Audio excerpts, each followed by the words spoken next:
Mwaramutse once again. Okay, so I have the distinct privilege of bringing to the fore panelists that have made big, bold, audacious goals about the delivery of housing. One such member is a development contractor who has pledged to deliver 1 million houses in 20 years. He'll tell us how far he is with that. I call him Sir Mustafa Nji, because he's a household treasury name in his country of the Gambia. That is Mustafa Nji. I think he's going to look. Hey, my brother, you're looking handsome. How are you? You're looking handsome as ever before. So he's going to give us an idea of how far he is. He's going to share. I had the privilege, of course, of being invited by him to the Gambia to look at this very exciting Tough City, which is a creation of Tough Africa Global, to which he's a founder. I think we're privileged to have him. I think we'll just give you a round of applause so you see we appreciate you. Thank you so much. Thank you. Then we have Derek Ritare. I hope he's here with us, who is the founder and managing director of GR8 Creations. He's going to tell us some exciting stuff. If you can come through, Derek. Thank you so much for coming through.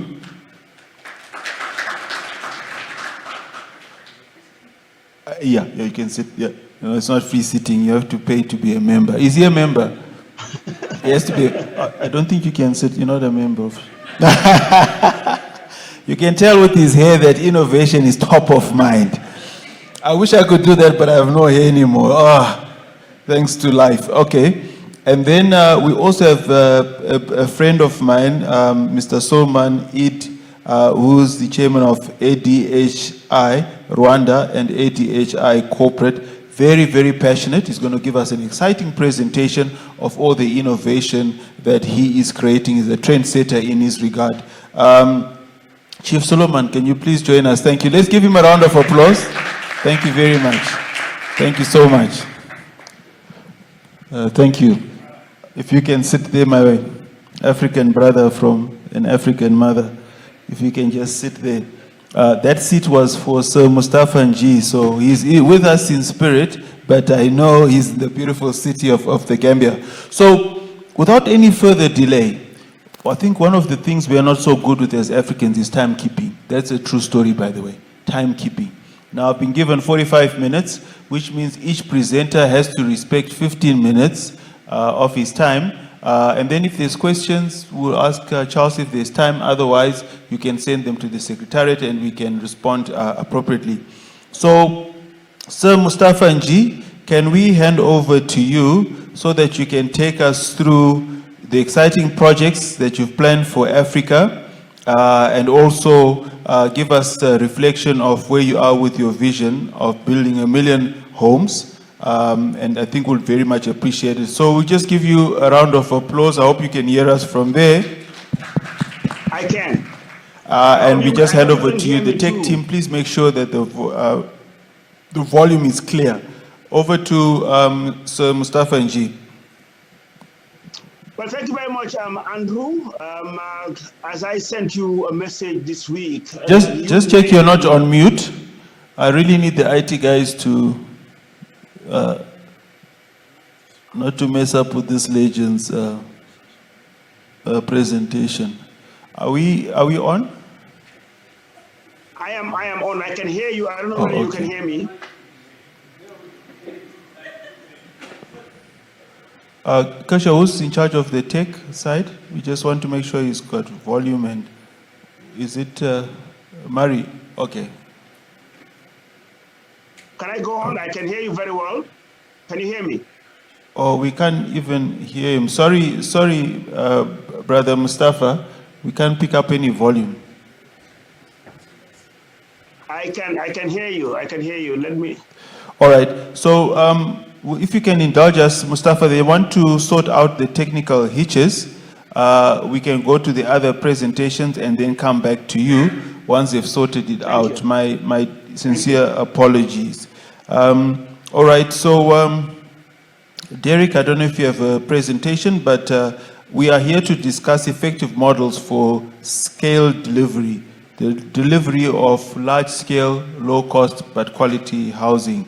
Derek, can I then give you the floor just to take us through, as founder and managing director of GR8 Creations, the exciting things that are happening with your company, GR8. Do I just say great or GR8?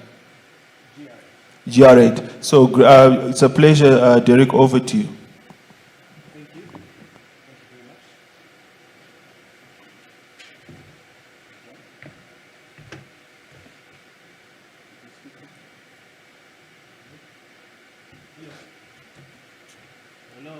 Thank you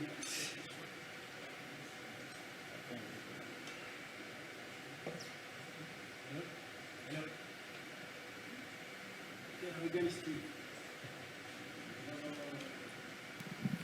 Hello. Hello, hello. Good morning. I'm very happy and honored to be here to share my humble experience and learnings throughout the 20 or so years that I've been in the construction sector. Yes, it's true, I've been in the sector for 20 years. Do not be deceived by my hair. Unlike my friend Charles Haber, I have the curious case of Benjamin, if you watch the movie. Instead of losing my hair with time, it grows more and it's more difficult to cut. Let me share my experience in the last 20 years and what we are doing now and contributing to affordable housing. I have been lucky to participate in the sector as an architect, as a designer, as a construction project manager, as a developer, as a CEO of a construction company, and now as a contractor. So I have learned quite a lot throughout the couple of years. The first 7 years of my experience, I was working with Crystal Ventures, who are arguably the second largest developer in Kigali after RSSB. And together we built almost 200 units. That seems small, but for Kigali, that's quite a lot. And reflecting on a few things that we did right and where we were successful, 3 things I would pick. One is we invested in land early. You have seen Felix from Rwanda Housing talking about land banking. So we invested in land early. I'll give you an example. In Kenya, where we bought land in 2006, then we're buying land about $5 per square meter. Now in the same neighborhood, it's $50 per square meter. So if you're going to get it right, you've got to either get land, which is affordable, or invest early. Second thing that we did right was benefiting from synergies of sister companies. Crystal Ventures has multiple sister companies across the construction industry. Construction with real contractors, infrastructure with NBD, Ruriba and EAGI, all producing construction material. So benefiting from all those companies and contributing helped to deliver projects. The third thing that we probably got right was economies of scale, of course. You know, as a big contractor, you can import construction material, you can stock early and hedge against inflation. So that helped us deliver projects on time and successfully. Today, as the owner of GR8 Creations, we're doing things a bit different. We're a small company. Compared to my time in real contractors, we're doing probably 10% of what we're doing then. We're doing 20 houses a year and using SCAT technology. You've seen almost 12 housing technologies in Kigali, and we have explored this aggressively. So I believe that to deliver affordable housing, you need some kind of technology. You cannot build using the conventional way of building. You know, if you work backwards and you see the definition again of Rwanda Housing for an affordable house selling at $35,000 per house, if you try and skim off the meat and work backwards to be able to sell at that price, you have to be building at maybe $200 per square meter. If you try and build with bricks or blocks and plaster and concrete and cement the normal way, it's impossible to achieve. So with technology, we are happy we have these 12 technologies. And thanks to SCAT, we have explored using the SCAT bricks, which are load-bearing, and we try and bring the cost down. The second thing we try to do is partnerships. Of course, we are working with a team of friends. We realize you cannot have the money to invest in land and the money to invest in the construction. So we work with partnerships. We look out for friends. This is how small we work, groups of about 3 or 4. Someone brings the land and we bring the design skills, and the other few friends bring money, and then we can deliver the project without going to the bank. You were talking about a mortgage. I'll actually answer to that. So commercial lending rate in Kigali is about 17% or 18%. So what our development bank and Rwanda Housing have done is to put $150 million, I believe, spread through commercial banks to finance mortgages. You have to be a first-time homeowner to qualify, and then you will benefit to that. They'll lend to you at about, I think, 11 to 10%. So this has come in handy very much, and it has helped us sell. The third thing is to focus on quality. If you're going to be successful in Rwanda, Rwandese are very picky people. They like good things. They like good things. You can compromise on the size of the house, the 50 square meters. You can compromise on location. You cannot get it wrong on quality. So as a small firm, as small developers, we try to give them a good finish, and they appreciate this. Now, looking at the market, I don't know how much time I have, by the way. Looking at the market in general, 2 minutes. The main challenge for affordable housing in Rwanda is about getting the target market correct. Every developer is trying to build for 2 reasons. Either for people to buy a house to own and live in, and this is pretty much the affordable housing, or to buy a house to rent, to lease and get rentals from it and benefit from that. That tends to address the upper market, upper middle class. So for affordable income, the lower middle class, who are probably, I looked at the statistics today, arguably 18% of Kigali is low income group. Almost 80%. Actually, it says 54% is low income, and the upper income is 12%. So the other percentage is for middle income. If you're going to produce a product for this middle class, the truth is that developers know it's not that profitable, and that is why there is no big uptake for it. Everyone is developing for the upper middle income, because then you have the market and then the return is there.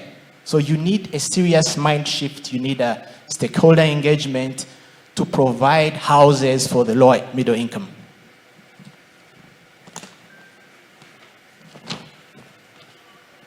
As I conclude, I looked at the biggest challenges we're facing as developers, about 5 of them. 1 is technology. You cannot get this right without technology. It's impossible. 2 is financing for buyers and developers. If we're going to leave buyers to borrow money at 18%, they're not going to buy. And 3 is infrastructure. I like what Rwanda House is trying to do, subsidizing on infrastructure, and this is refunding the cost for water, electricity, and sewage. Believe me, infrastructure cost alone for a developer is almost 20-30% of the project. So this is a big saving. And then, of course, I talked about land. Land is getting expensive by the day.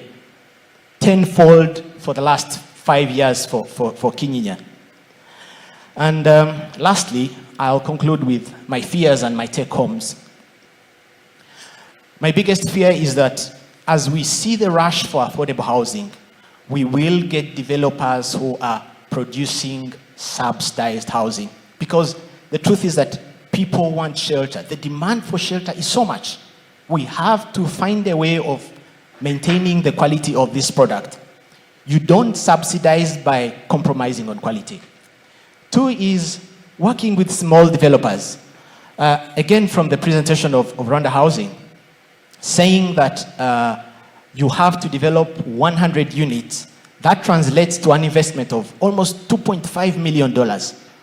That is a big. Can we look at small developers like myself who are rolling out 20 units per year? You know, a journey of 1,000 kilometers starts with one step.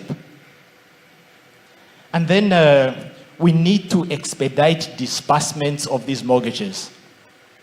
If you trickle down and talk to people who are actually benefiting from this $150 million spread out in commercial banks, that seems to be a problem in rolling this out quicker. Please come down and talk to these people and see how to make this quicker. True, the demand, the product is small on the market, but even that is there, let's do it quicker. And lastly, let's prioritize affordable housing. You've seen all the big projects by RSSB, by Rwanda Housing. Let me hope that in the next 1 year or two, Philippe, we are not developing the next phase of Vision City before we do the projects of affordable housing. Thank you.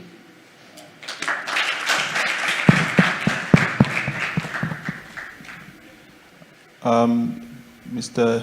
Derek Ruitare, I must say thank you so much for sharing those insights. I have to say, an individual, he founded his own company, GR8. He's developing at least 70 units a year. He's coming up with innovation. He's working with financiers. He's also working with the land providers, and they're making things happen. I think for that, we really want to give you a round of applause. He said he's suffering from a curious case of Benjamin Button. Did you know that Brad Pitt acted that role of the Benjamin Button? Brad Pitt is a very attractive, the women who know Brad Pitt know he's an attractive man. So are you the playboy for Rwanda? I'm joking. Okay, so brother Derek, we thank you for that. And I want to say, if you're looking for also funding, apart from looking at Philippe as well, I do believe Shelter Africa would like to play a role where we can. If people are getting money at, you say 17%, I can guarantee you we'll give you money at less than 17%. I know those are end users, but we can go down to even less than 10%. You know, just whether it's funding for the construction, or we can look for a bank lines of credit for the buying, even if we put in the line through BRD or such. But BRD already sitting with about 150 million. So Felix, thanks for the impact you're making in terms of the infrastructure subsidy. I've seen that happen for real. We've got a project we're working with BRD in partnership called Rugarama Park Estates, and we saw a payment of the equivalent of $1.4 million already paid in part for subsidies for that project. And I saw the list of all the payments you're making. I think those are real value adds to ensure that the end product is affordable and is below the 35 million Rwandese francs or $35,000. Those are things that we would like other countries to be emulating: physical support, land, infrastructure subsidy, and such and like. I want to check with our tech team. Is Mustafa ready? I'm just seeing a hand. I'm always ready. Yeah, I'm ready. Can you hear me? Okay, so let us hand over to the man who's promised 1 million houses in 20 years. So over to you, Sir Mustafa Njay. Let's give him a round of applause, a virtual one. Thank you so much. Thank you so much. As I told you earlier this week, you are the one who knighted me in front of my president by calling me Sir Mustafa Njay. So therefore, you are the king. You cannot be a queen. But anyway, thank you very much. And I want to thank the AUHF for again inviting me to this forum, and also the Rwandese for hosting this. I wish I could have been there. Rwanda is more like a second home for me. I come quite often. And I am glad to tell you that actually I registered my business in Rwanda. I've been coming in and out of Rwanda over the past 6-7 years. But over time, as I developed this vision of developing 1 million homes, I wanted to concentrate on a country-by-country basis. Until we are successful with what we are doing, then we can cut and paste. Now, a quick background. I know that my fellow panelists spoke about his experience and probably age. I started working in construction at the age of 18. And in February next year, I'll be 65. So I will be a senior citizen by all means. And I have done everything in construction. Now, fast track, about 8 years ago, I went into Nigeria, in the Niger Delta, in Port Harcourt, and had a PPP with the River State government, and we have successfully developed 1,200 units on a massy land. But again, on affordability, it was affordable at that time, so we categorized, some portions of it under affordable housing. So since then, I have had quite a number of governments, private individuals, state governments, who had invited me into doing the same thing. Now, at this age now, and as I try to hang my boots, I just thought that, look, I need to do projects that will now be more on my legacy.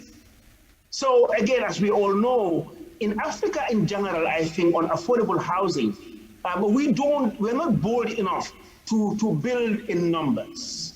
There are constraints, yes, there are challenges, but also the affordable housing sector, creates an opportunity. So as I start my presentation, I don't think I need to give you any write-up, for a presentation because of the number of times I have done this. But first, I would like to categorize or define affordable housing. Housing in Africa, for me, I want to categorize it in 3 categories. One is social housing. Now, in social housing, one, you need to first get land mostly, delivered by governments or state governments, and then also give you incentives, huge incentives. Then agree on the quality of the house, the size of the house, then also provide facility for offtake. So it is heavily subsidized, and that's what I would categorize as social housing. Now, I don't play in that sector. I play in the affordable housing sector. And I have been in 36 African countries. I've visited 36 African countries. I have had meetings with quite a number of housing ministers, prime ministers, presidents. And I have summarized now that the affordable housing bracket in Africa starts around $35,000 going up to about $60,000. Now, I come from the Gambia, a country of about 11,000 square kilometers with a population of about 2.2 million. And the affordable housing bracket that I play, it's between that figure. And we have been successful in delivering these units. Now, $35,000 to $60,000. We've done today about 4 different estates and partnered with Shelter Africa for 3 projects. And this is all inclusive. We buy our land, we finance, and then we recently work with banks for the offtake. Now, on the million house delivery, what we thought that, look, let's just look at a long-term plan.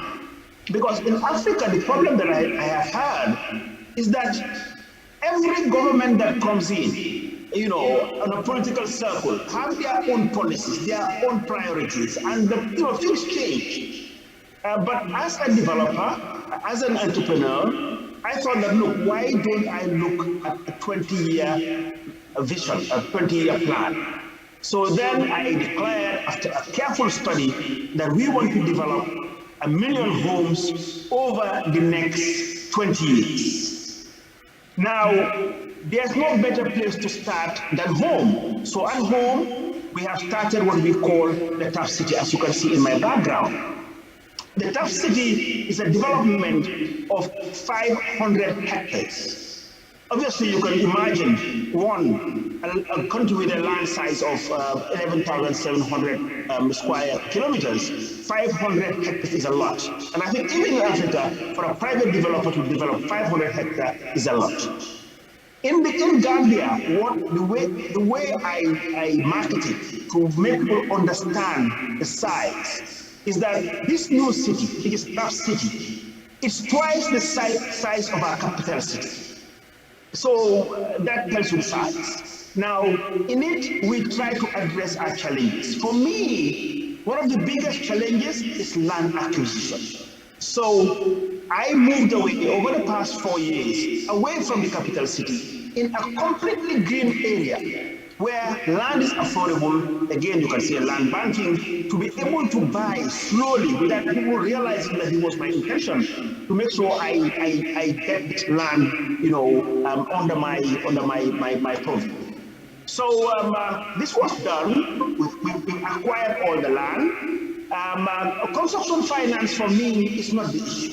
We can always, because we build houses at very short time. So that for me is not a challenge. The biggest challenge that I have is the offtake. So what we have done is to work with banks to be able to raise finance and give out affordable mortgages to our clients. So we have successfully been able to convince 3 banks in the Gambia. That is EcoBank, GT Bank Gambia, and also Trust Bank Gambia. And the interest rates that they have for offtake, for the mortgage, if you're paying in hard currency, they go at 10% interest per annum. If it's a local currency, it can go as low as 13%. Now, Gambia, like in most African countries, the diaspora is a big market. So most of our buyers, or quite a number of our buyers, come from the diaspora. Just quickly to tell you, Gambia's GDP in 2020, I mean, 50% of it almost was contributed by the diaspora. So there's quite a lot of remittances that come in. So hard currency is not an issue.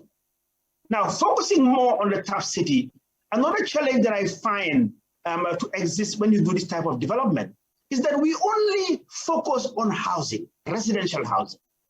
So what will happen that when you build the units, people will live in these units and then shuttle out, for other things in life. For example, work, entertainment, business, whatever. So, and that is what causes a lot of traffic congestion,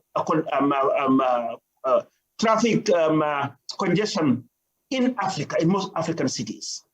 So our vision is to develop a city, a micro city on a live, work, and play.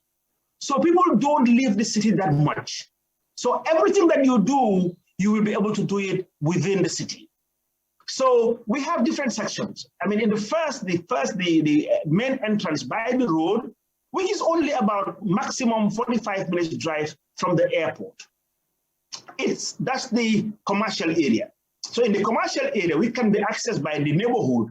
You have a petrol station, you have a shopping center, you have a farmer's market. Anything commercial is the first bit you will get into.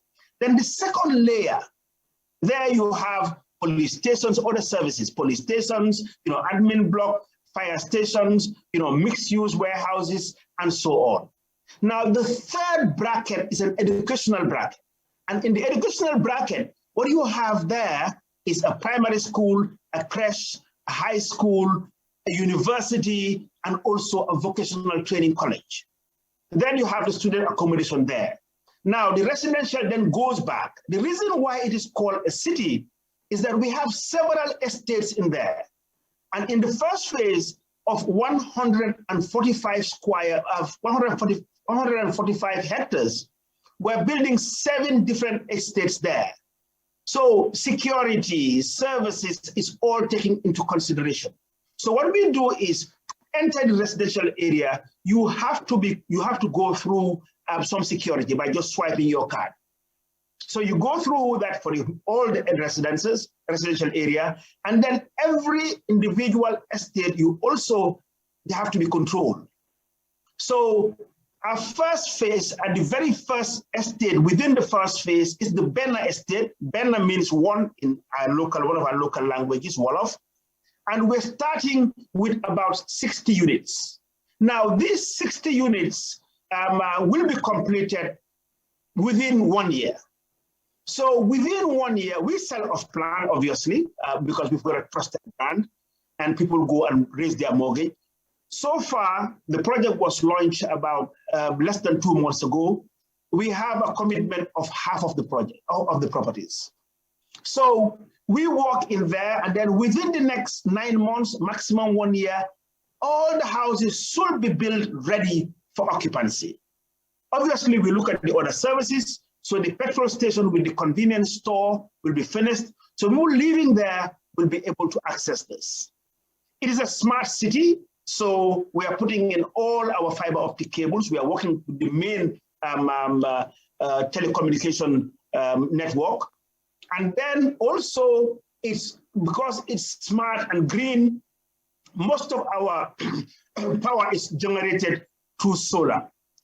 Most of the street lights in the first phase are already up, and Andrew, our chair, can verify. He was at the city at the inauguration less than 2 weeks ago, and you know, the model is all displayed. So this is what we are doing. So in general, our vision is to develop micro cities. So for example, if we were to come to Rwanda, we will not be interested in doing any development in Kigali. Wherever land is most affordable, we want to go out there and create a micro city.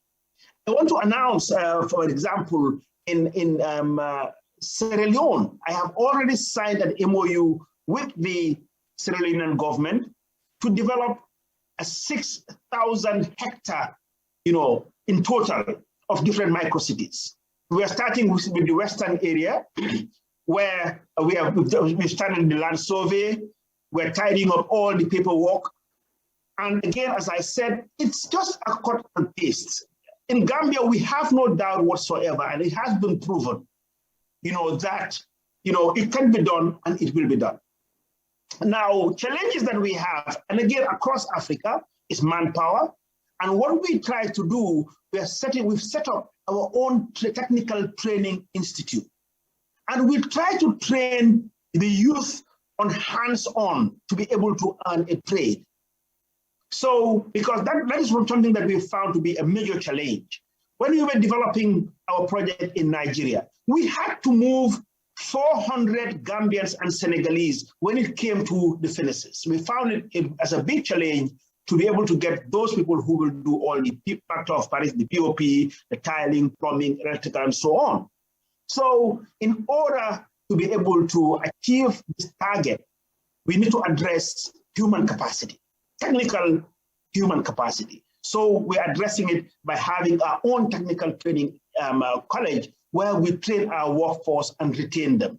We will then also probably develop them into smaller contractors in groups and so on. I mentioned the challenge of getting land, so that we try to mitigate it.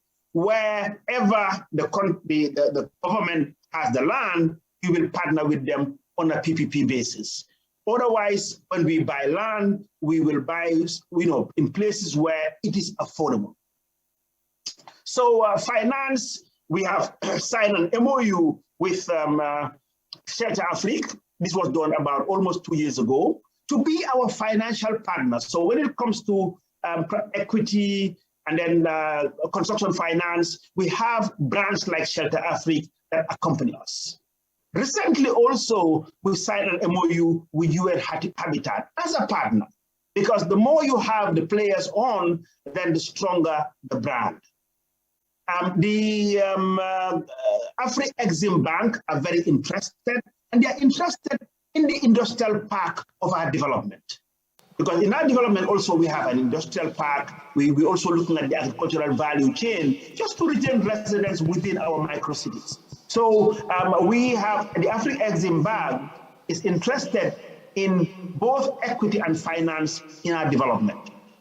The West African Bank, ECOWAS Bank for Investment and Development, are also interested, and we are negotiating on an MOU.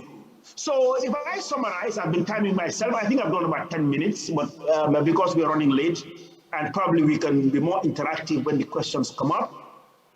I think one major lesson to learn when you want to do this type of business is to forge partnership, because you can never do it all. So that's one thing I have learned, and I have built up the partners so far. Finance, getting all these people I listed, you know, government, you forge partnership on a PPP, and then you build your own capacity. So one thing that you should take away from here is partnership, partnership, partnership. That's the only way you can scale. So again, King Andrew, thank you so much for chairing this, and my sincere appreciation to the rest of you who are there in Kigali, and enjoy Kigali and its cleanliness. Thank you very much. Thank you very much. Thank you very much, my brother Mustafa Nji. I see your president has been trying to call me for some time, Adama Barrow. Please just tell him I'm busy at an AUHF conference. I'll return his call. I hope you got that. I'm not sure.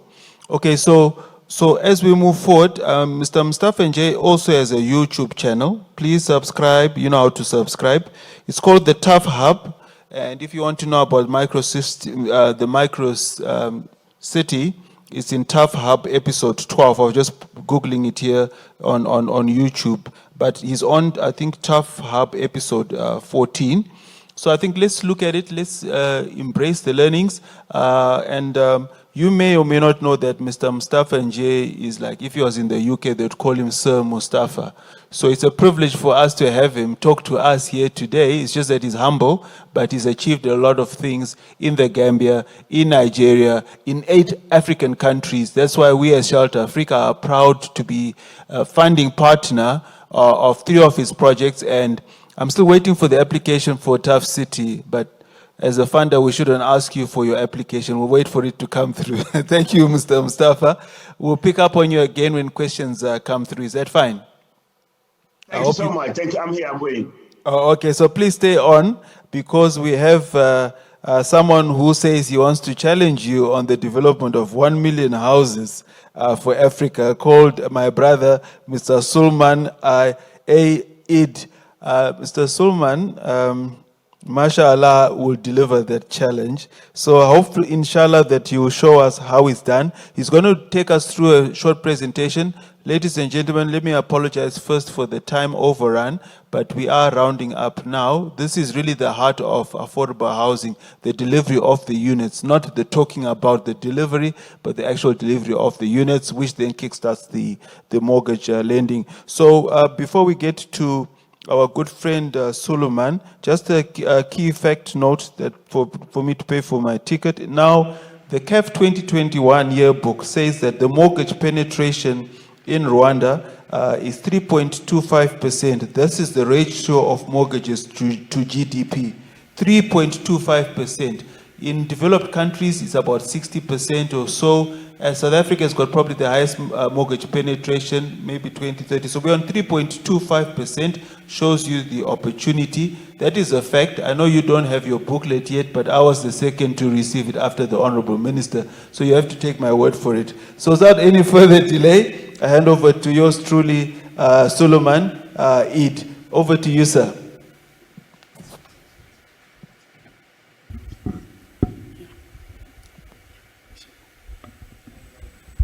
First, I want to negotiate with Charles and you, because the last is the loser. How much time I have? Because either I will choose just to say titles, or I will go in depth. Tell me my time. All right, you're authorized. Be aware, my wife is chronometering, so if your wife is here, so yes, don't worry. She's the boss. Yes. How much time should we give him? No, we can't give him an hour, ma'am. No. He's only got 15 minutes. Good. Sorry, ma'am. 15 minutes. First of all, I don't know the protocol is, but I have seen NG 65, so I'm an elder. I'm here today to share with you my experience and how I believe that 1 million homes per year in Rwanda is possible. So I will start from where my friend left. He says we have to prioritize the affordable housing.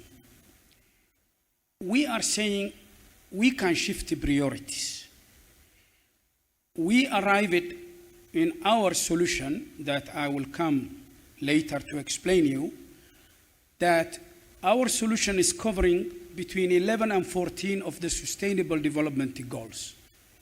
Who say 14 means becomes the priority of the priority. We know every country has priority to feed their people, reduce the poverty, make education, add value to the resources, industrialization. We have all of that in one step.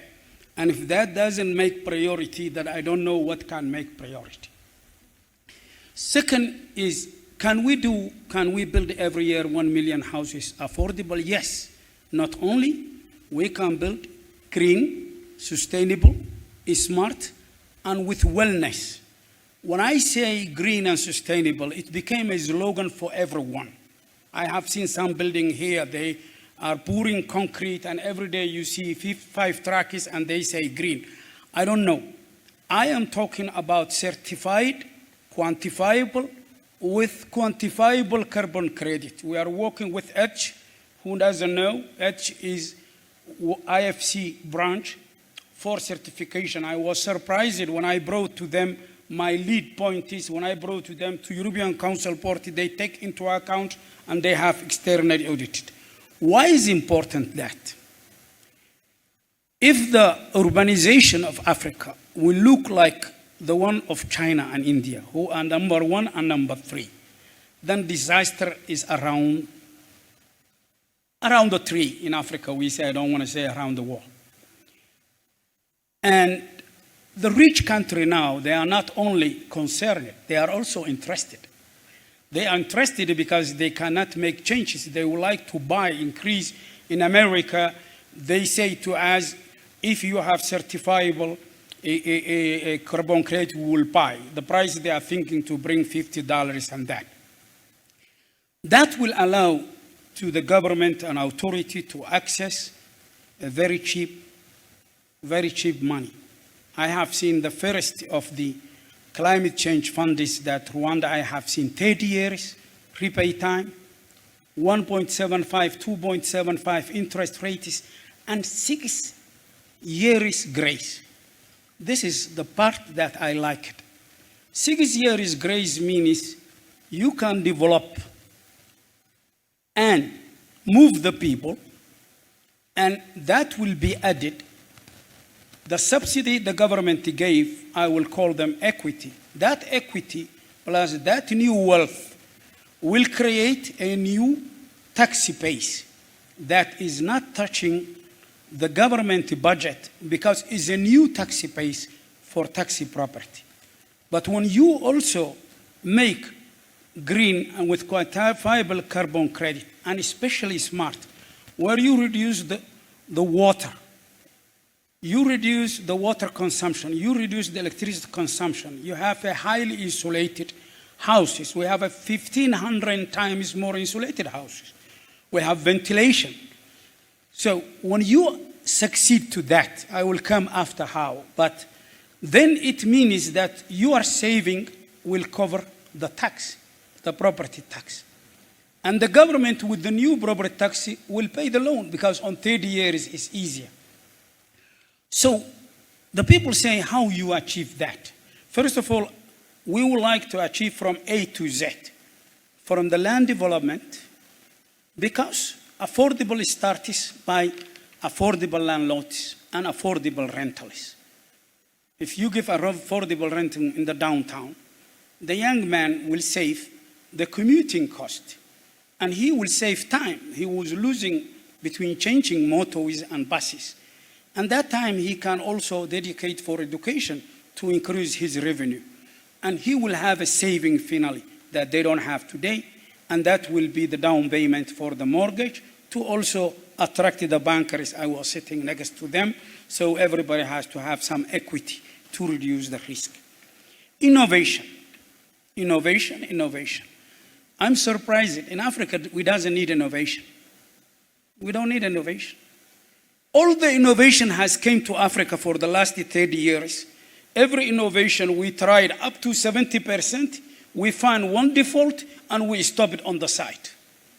The other day I was asking SCAT people, what is your biggest problem? They say to me, oh, the block, if we can reduce the block cost, what else you have? They say if we can stabilize the soil on the hills at lesser cost, what else? The foundation and the raised slabs cost. So I told them, our raised slabs today are 70% less weight. So it cannot be possible. We can have a less capacity blocks. We will put less steel. So why we have to start all the time from zero? There was an Italian famous comedian who say, I will start from 3. It's a comedy. They say, why you say start from 3? He says, I make already 3 mistakes. I have to go back to 0. So why we don't feel what remote is doing, what is missing, what Scott is doing, what's missing, let us get from there. My innovation is it has to be accepted by the local people. Culturally, climate-wise, it has to be accepted also geologically. We have a very soft soils, we have landslides, we have volcanoes, we have earthquake. It has to be accepted that. But most, it has to be accepted by the future owners. In Africa, people doesn't like dry construction. When the first 12 years I start making fiber cement, even though fiber cement 10 millimeter is more insulated and more safe. In America, they build a prisons on it, then big block, they refuse it. They say, oh, a screw is a temporary. So we have to plaster it, bring mortar, bring concrete in it. So they see steel and concrete. Then they will knock the wall. If that isn't holy, it's holy. And in Africa, everything that we don't know, we call prefabricate. So I have to go and make stick by stick on the site. I say, don't even make the panels in the factory. If they see one panel coming, it's prefabricate. I hate that name. Now in America, they're going back.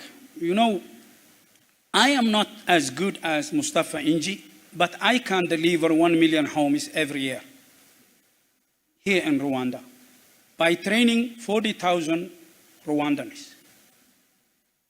And if I train 40 Rwandans, already I have commitment with the government, I'm training 8,000. With our efforts, we have a TVET school that is recognized by NOCN. NOCN is in the UK. They have 53 countries of the Commonwealth recognize our certificate. So we have a problem to immigrate, but I don't mind. One of the reasons is that we are shifting the priorities is to reduce. Mexico have 2.7 million Mexicans in the construction trade. They are legal. The illegal, I will not tell you. And they control Hispano, which 90% are Mexican. They control 36% of the construction trade. In Mexico, 90% of the Mexicans who work in America are in the construction trade. The 10% is agriculture, seasonal, and mechanical, and that may be some criminal for Donald Trump, but it's not a problem. Their remittance is 34 billion, official. Imagine a country where the money you can cross the border, 2.8 thousand kilometers. You think remittance is just a part of the remittance. Why the Rwanda cannot be the builders of Africa, the Mexicans? And we make easy that. Reducing the cost and innovation. Innovation has to be accepted. And why I say there is no innovation, these things have been using 100 years ago, what we are using, light steel. Only when disaster comes, the people, they rediscover. In Kyoto in 1973 with the earthquake, after the earthquake, big buildings came down, and then a small building resisted, but there was wood and the fire burned. Then after Christchurch, then after South Africa. So the light steel has 100 years. America discovered it yesterday. Rediscovered it again, and the reason is there is 6.8 million backlog in America of homes now. And the last statistics US Today 4 days ago was they lost 1.2 million skills in the construction. They recruited 800,000 and they are looking for 430,000. Now, we proved 5 years ago that 5 students we trained with 1 supervisor, in 11 days they deliver a home, including air condition, insulation, furniture, everything. It's on the YouTube, you can find concrete homes, concrete with KK, not C. So Here in Rwanda, we train it in a hotel, 30 people, half girls. When I say 11 or 14 out of SDG, our technology doesn't use any equipment. You eliminate equipment, you eliminate cost. Only hand tools. Equipment means if you have a flatbed and you have a crane, you have a 1,500 per day. But hand tools, you can even with a solar panel charge them and they can use it. Girl and boy are building. We have one site here, 6 kilometers, exact 6.4 kilometers from here. Girls are building within a small training. So our model is based on innovation with a technology that reduces the volume and the weight of the building material. Before you go to the cost, with a 90% less, we can give a high ratio of strength to weight. We have high ratio of strength to weight. And when we give you that, then you reduce the volume, you reduce the transport, you reduce the logistics, you reduce everything, and you don't need equipment, you can raise it. You can see where the saving comes. Then we have to manufacture 70% locally and provide the rest. The people we skill, 80% is hands-on.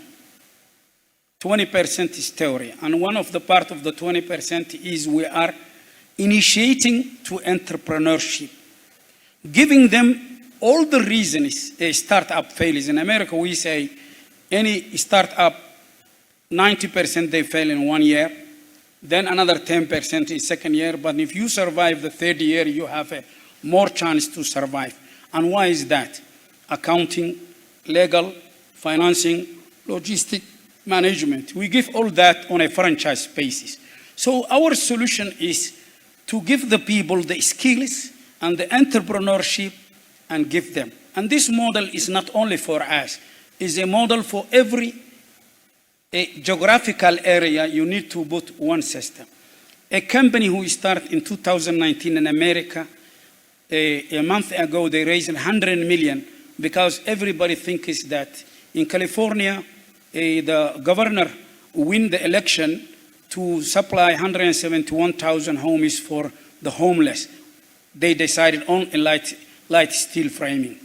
What we add the light steel framing is to make mortar. Now, if he can change. So he can change because I have about 53 slides and they say only we allow you 10. So just you can play another one. I will talk from my memory. You can play another one.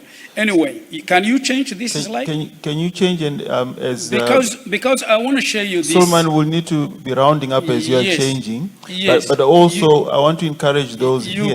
You go again. Yes. So what I would like to tell you, keep it that way. Now, people say, oh, steel is very expensive. But when I reduce the weight to a minimum, then it's not expensive. What we use also, we make light concrete for plastering, for mortar, for infill. Light concrete, we light the concrete with EPS. EPS that we manufacture locally. EPS is 2% raw material, 98% air. Rwanda air, free. You take it, and then you put it. You can reduce the mortars to 110 kilograms per cubic meter. We have a structural concrete, C25, C30, with 1,000 less. Now, we have APS plastic formworks that have been used 15 years in Africa, in Senegal, in Ghana. In Rwanda, where the wood is expensive and is not good, they are using for formwork. APS formwork is recycled plastic, so you are helping the environment, which you can use 100 to 200 times, which is less expensive, and you don't need, after re-rendering and smoothing, you can paint on it. We are using that. For foundation, we are using a system. Why we don't rediscover the past? The history is learning from the past to not repeat the mistakes that elders have done and to learn from it. So let me go to the modulo. 2,000 years before Christ, they was using foundations in a way that is a, can you go beyond this? This, okay, let us come back to this. ADHI handle from the soil, retaining wall, slope stabilization, draining water and everything. We are using recycled plastic that are well used for the last 30 years, so it's nothing new, but it's new for Rwanda, so let us say innovation. Those recycled, you can manage all the water under the ground and use the above ground for value, and to increase the density or use for roads and that. So to give you an example, Rwanda has a Impazi Basin, which is 6 kilometers from Mount Kigali, Mount Ripero to Nyabogogo. It has about 7 kilometers basin catchment. It has a problem of bottlenecks, but they need to handle all this way 108 cubic meters per second. So if you multiply that, what's missing from the bottlenecks, we can retain and detain or reuse and retain the water under 2 stadiums. So why you waste wetland is why we don't do if we are going high density. We are using soft soils we strengthen by geogridis. Geogridis is recycled plastic made by a German company 168 years there. But where they land? From the Babylon, ancient Babylon, 2,000 years before Christ, they use this papyrus and soft soil and they make the Babylon, and that remains. We are using, so go next. Okay, sorry. So, okay, anyway, this is how we use the soft soil. It's very important. It's Sulman, green. sorry, Sulman. Kesha, I think, and I say this with all sincerity, I think we need to have a separate session. Let's look at the program. So, because I think you actually need your own session for at least an hour. That's my assessment, because the information you're providing is very useful and people can use it. And as my elder, I don't want him to feel like I'm disrespecting him. Would that work for you, Suman? Yes, I want to leave a legacy in Africa, and that legacy is to share what I know and what we found that's already working. And I would like to invite you to see most of what I say on the site. Yeah. I will do. So you're welcome. So I want to give you this promise as the chair. Kesha, we need to see the site. I think 1 million houses in 1 year. I hope, Mustafa Nje, I might have to remove your knighthood, because you're saying 1 million in 20 years. He wants to do it in 1 year. I'm sorry, sir, Mustafa. I'm not so sure I'm going to do the knighthood, but we'll have to. I want to add only one element. Yes. Kigali per capita solid waste, municipal solid waste, or you call domestic solid waste, is about 600 grams per capita. In Tanzania, it's 800 grams. That material we are transforming very safely, 80% volume reduction on site and 50% weight, and we are coming out with RDF, is refuse driven fuel, which is good for the cement to replace the coal and the fuel they are using to reduce their cost in an enclaved country, to reduce the cost of red brick making, because today you cannot use wood. You can use RDF and fire your brick, reduce the cost.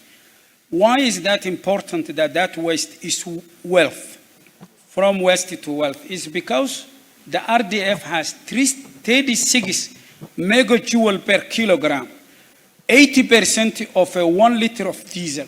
Think about it. That is also one element we are trying to share with the people in Rwanda and Africa. Thank you.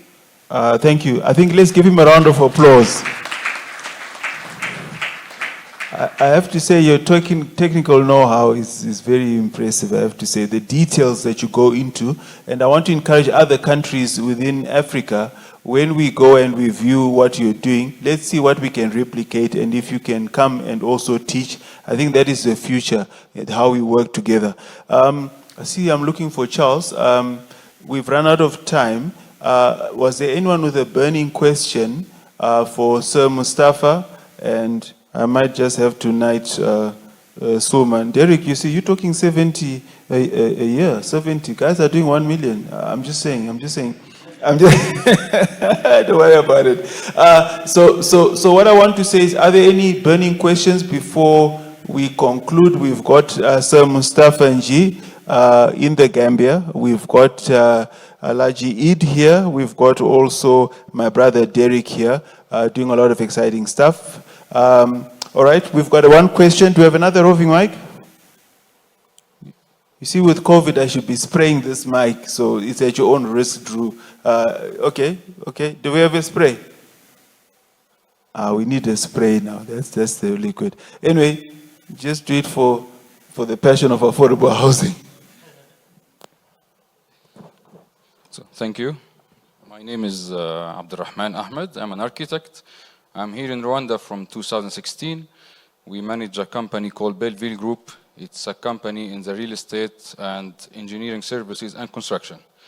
Actually, I'm happy about the speech of Derek, and I'm also happy that I met him after 2 years. I've been trying to meet since 2 years. So just some points I want to add to what Derek said. We started to work on the affordable houses with Rwanda Housing Authority in 2017, and we had an MOU for $7 million, but it wasn't signed for a small miscommunication. So I think now with that effort, great effort you have done, we can retalk again. Derek added something very special, that Rwandese like good things. So when we say affordable houses, it doesn't mean for poor people. It is for medium class and medium low. And medium class in Rwanda, as I know, is more than 50% and above. So this is one of the tricks to convince the people to buy and go to take a loan for 10 or 15 years with a bank, with their own house, which will remain for 15 years to pay for it. This is very tricky. And this is, I think, one of the challenges foreign companies found in the last 4 or 5 years when they wanted to start. Another thing is the transportation for importing materials. Rwanda is a locked country, so for importing materials, this is also another challenge, which goes to the same thing. We have to come with a system that can be done locally to reduce the cost. Because again, if you will go to the traditional finishing materials, the cost will be again a challenge. So this is just some point I wanted to add was Derek was saying, to show that it should be different here, not copy-paste. Thank you. Let's give him a round of applause. Thank you very much. I think let it be minuted. Derek, he says that $7 million contract now needs to be signed because of a miscommunication. That's correct, yeah? So well done for Derek. Any other hand before we move? All right, okay. Now, okay, there are 2 hands now. You are from? No, he's from Tanzania. You're from? Nigeria now. Can I give him a chance now and then you come later, oh my Oka? Okay, thank you. Please. So maybe we'll do, you ask your question. I don't know where the sanitizer is. Actually, we need a spray. So now we're just doing it for the love of affordable housing. And we're putting ourselves at risk, but maybe if you trust me, I do have my vaccination.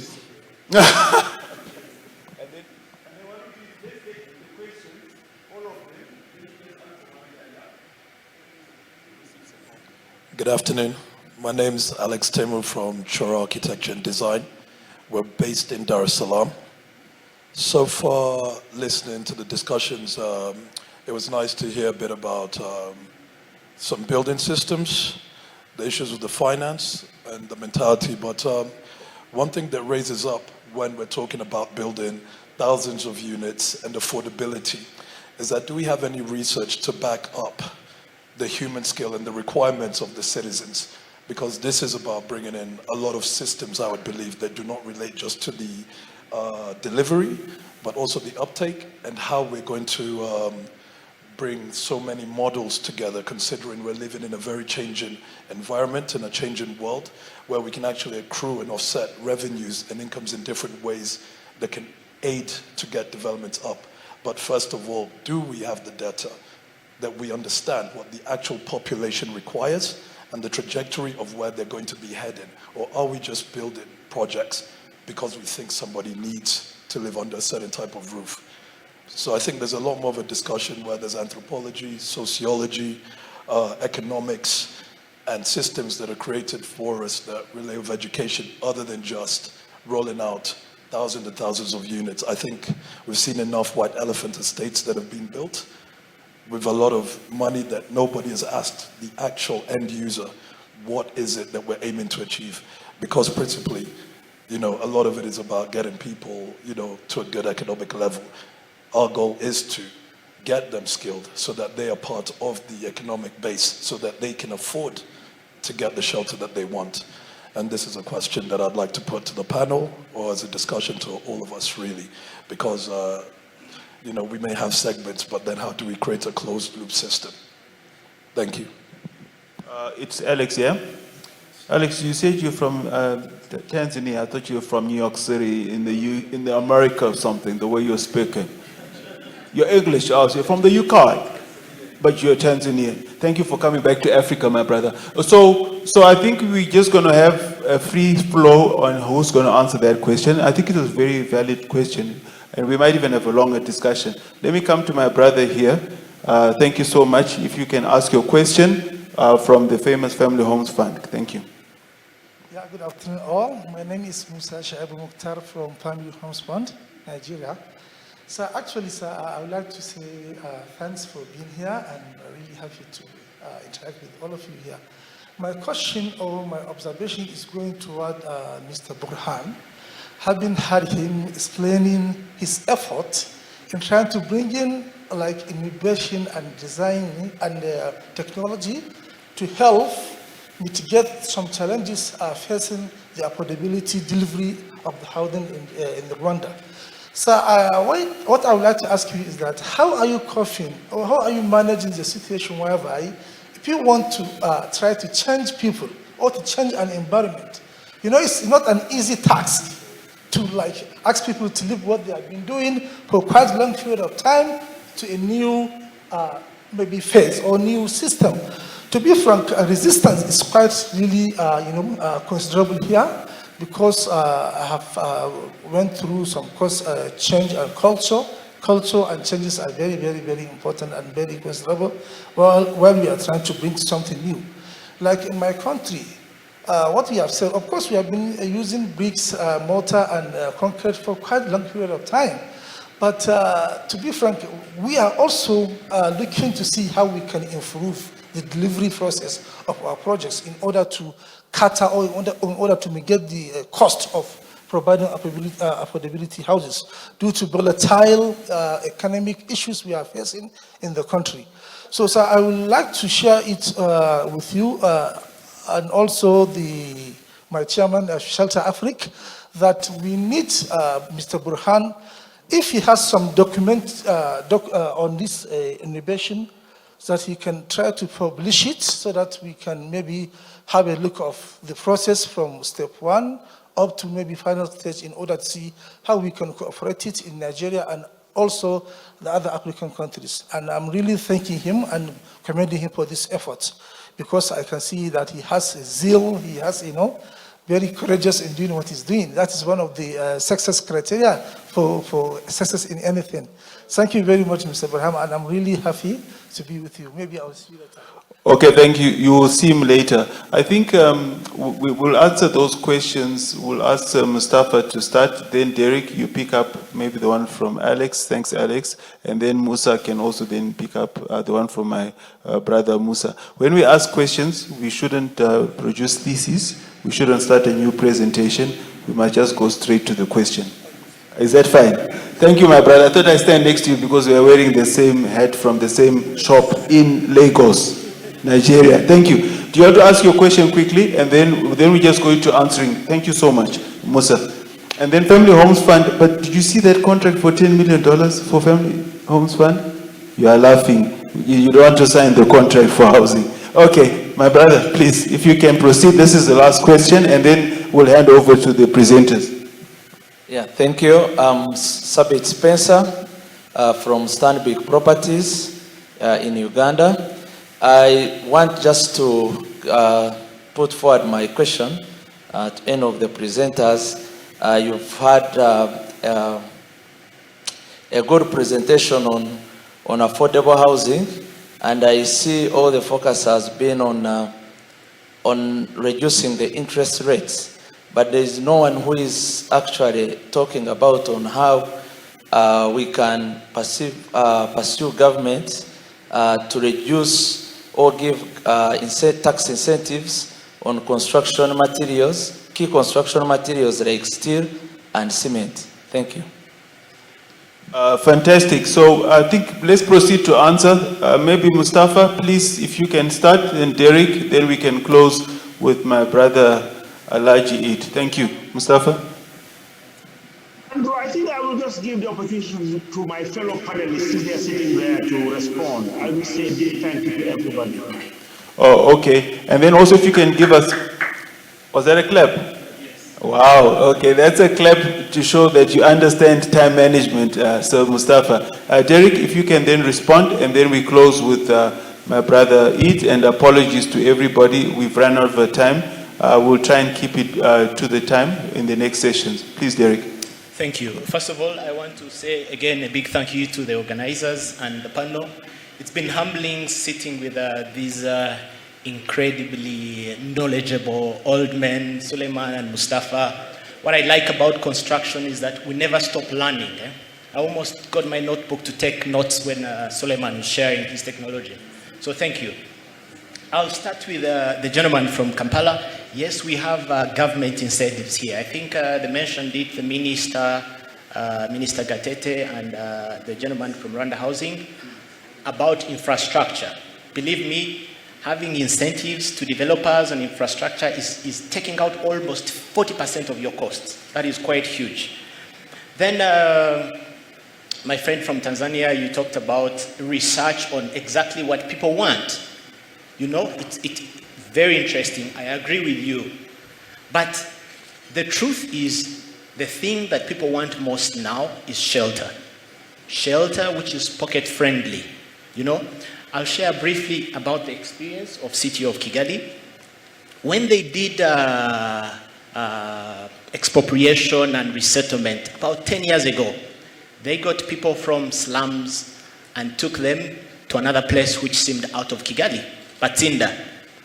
And they built houses for them using stabilized earth blocks.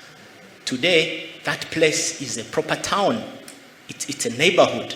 And people are breaking those homes to build bigger homes. And those people sold. Did they get it right? Time tells. The next attempt they did was the estate they shared in Musanza, thank you. So getting these people in mass housing, high density, and putting them together, does it still work? I don't know. Most of them are complaining. Now talking about the project I'm involved in actually, which you'll visit, I think, this afternoon, Mazi with SCAT. They did it a bit different. Instead of taking them far away, don't expropriate people, take them away from their land, put them far. Develop something there on their land that they have attachments to. Keep their shops, keep their small homes, make it better. Give them better accommodation, better sewage, better water, better electricity. So it's a learning experience, you know. I face it very much when we are trying to do houses for Rwandans. I told you they're very picky, but actually what I meant is not picky, but they like nice things. The right word is being scrupulously critical. They are so demanding. The market knowledge says that Rwandans do not like high density, but that's where we are going. Maybe they'll come around. So we will get it better, we keep trying. Let me finish off by saying something about where we all have to start, Suleiman. We have a big vision. You have a big vision of 1 million houses in 1 year, but we have to start somewhere. The most important commodity in Rwanda is credibility. And if one developer messes up this currency, then it kills the market for all developers. You need to deliver something, deliver on your word, and make sure Rwandans like it. If they don't, then you've killed the market. Thank you.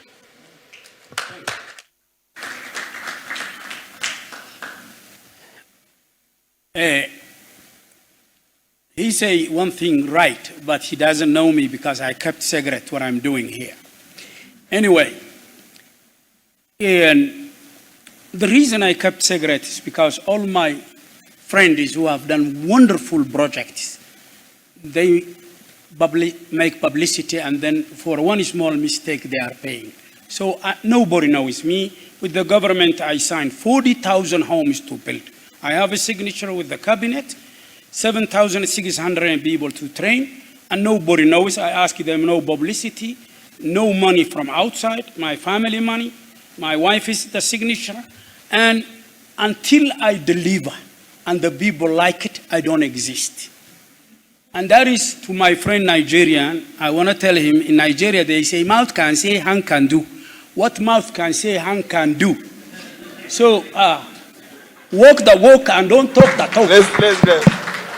What mouth can say, hand can do? Yeah. Oh, God. And then they say, walk the walk, don't talk the talk. Sir, it's not me, it's the people. When they accepted the houses. And 12 years it took me to convince my solution. And I made mistakes. From 2008, I'm building with this technology, and every day I learn from my mistakes. So finally we say, now that we have answered to everyone, why we don't make a house that costs 15 million francs CFA, is a little bit short of $20,000, and build it in 15 days and deliver every place is home. Because they was not giving us land in Gabon. Here they gave us everything. Everything. This country really is where to start to showcase. So what we have done is what we learned from the people. In Africa, 1 bedroom is malediction. Minimum 2 bedroom. They can rent one. They have.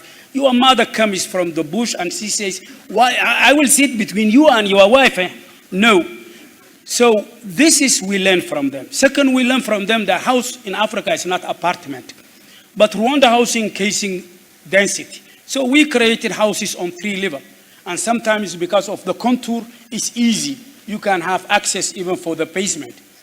Why is that? To reduce and to fulfill the density. Now we have houses that has front yard, front garden, backyard. You can keep your goat and your dog, what you want. That is Africa house. We don't accept 1 bathroom for 3 bedroom. We added 1 bathroom from us. Now we are sealing and we are tiling. Dignity, dignifying homes accepted by the people is the only way, and you don't decide, they decide. Otherwise you are bankrupt. I think this has been stimulating. I don't know where Tandy is, but Kesha, I do think we need the presentation expose on our website. We need the micro city in the Gambia, Tough Africa Global on our website. We need your project as well, Derek. And we just want to thank everybody for their patience. I think at this juncture, I want to thank Sir Mustafa Njay. I know the fact that he's here right now is worried about his estate. I know he visits it every day at 7 a.m., but he took time to be with us today. Thank you so much, Mr. Mustafa Njay. Derek, I just want to thank you for continuing with the innovation. You said 20 years. I remember I actually met you before even AUHF, and I was very proud of what you're doing. Exactly. And I know, Suleiman, we also met. You remain in my heart, your passion that you have. I would like to see if we can do something together. So we just want to know, Mustafa, any closing remarks? We say this because you guys are national treasures in your countries. Any closing remarks? And then I'll give to Derek, and then, yes, Mustafa? Well, what I just said in my statement, Andrew, and to all the delegates, people who have left their families, their work in Kigali, I wish I was there with you. But I think together we can uplift our people by providing affordable housing. I again want to thank the organizers, AUHF, and hope that next year, inshallah, I'll be together with you. And Casey, as I said, I will be a member. I am on board.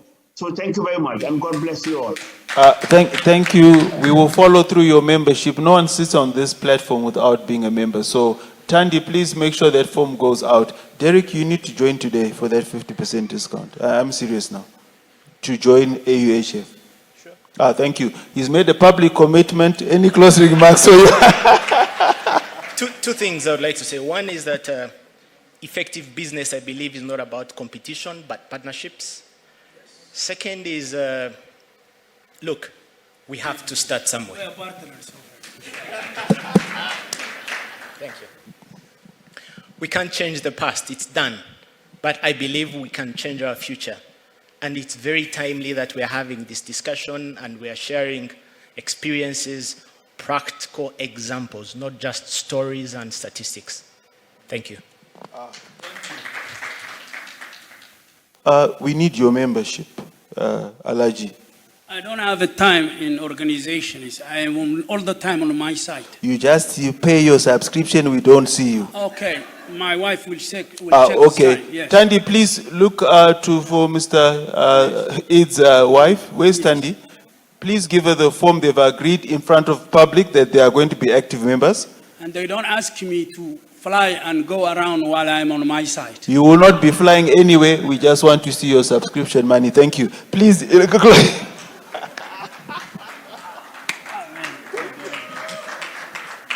So any closing remarks? Or you say? I came from a nomad culture where we talk too much. And I tried to squeeze my presentation in the time they gave me before. I tried my best, but I feel like someone who didn't say even 1%. What I would like to say is I'm an open book. I want to share. I want to leave legacy. What we are doing also, I invite you in a small numbers to not bring my houses to my site to see it. What I would like to tell you is there is a moment in Africa that if we deliver really quantifiable and certifiable green, we can benefit from 100 billion commitment. There is no one who is eligible. There is no recipient who can get it. And when you get 30 years loan, 6 years grace, and a small interest, you will generate wealth and growth before even you pay back. You will not touch your tax base. It comes from the new wealth. And to come back to NG. Who's giving you the 6 years grace? Yeah, they're giving. The climate change today is 6 to 7 years grace. There is even grants coming. Which institution? Many of them, they start, for example, the Nordic, they call climate fund. So everybody committed. The people bankers know. Even in America now, my president, by the way, I grew in Italy. My first national Italian, 40 years almost American, but I want to die in Rwanda. One thing You're Italian? Italian. You don't look Italian. Anyway, in 1978, I saw... Mildred, can we also get those American funders on that session, yeah? Yes, exist. So, Mustafa is right. There is an express road that Rwanda want to build to Bugesera.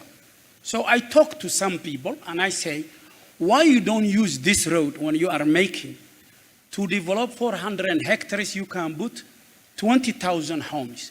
Why you don't do in the same time you make reservation for the water, for electricity, either going aerial, you can go underground today, every high voltage goes. Why you don't even make the future metro rail in order to extend, and why you don't create commercial land? And then we need what they call a mortgage for the land purchase. If you put a small mortgage for 60 months, the young people, they can pay from the saving if you give them an affordable rental. Then this will pay in a public-private partnership. So we need to develop, like you say, big land, big cities, and the scale makes reduction. What I'm saying is this is a job for everyone. We need to everyone to contribute. And I am advising you that Rwanda need to see what is in Uganda. Uganda need what is in Ghana. So there is many solutions. Rwanda is dying and they don't know and we are using in Senegal 15 years, in Ghana 20 years. Please let us share and contribute each one is the other country development. Thank you.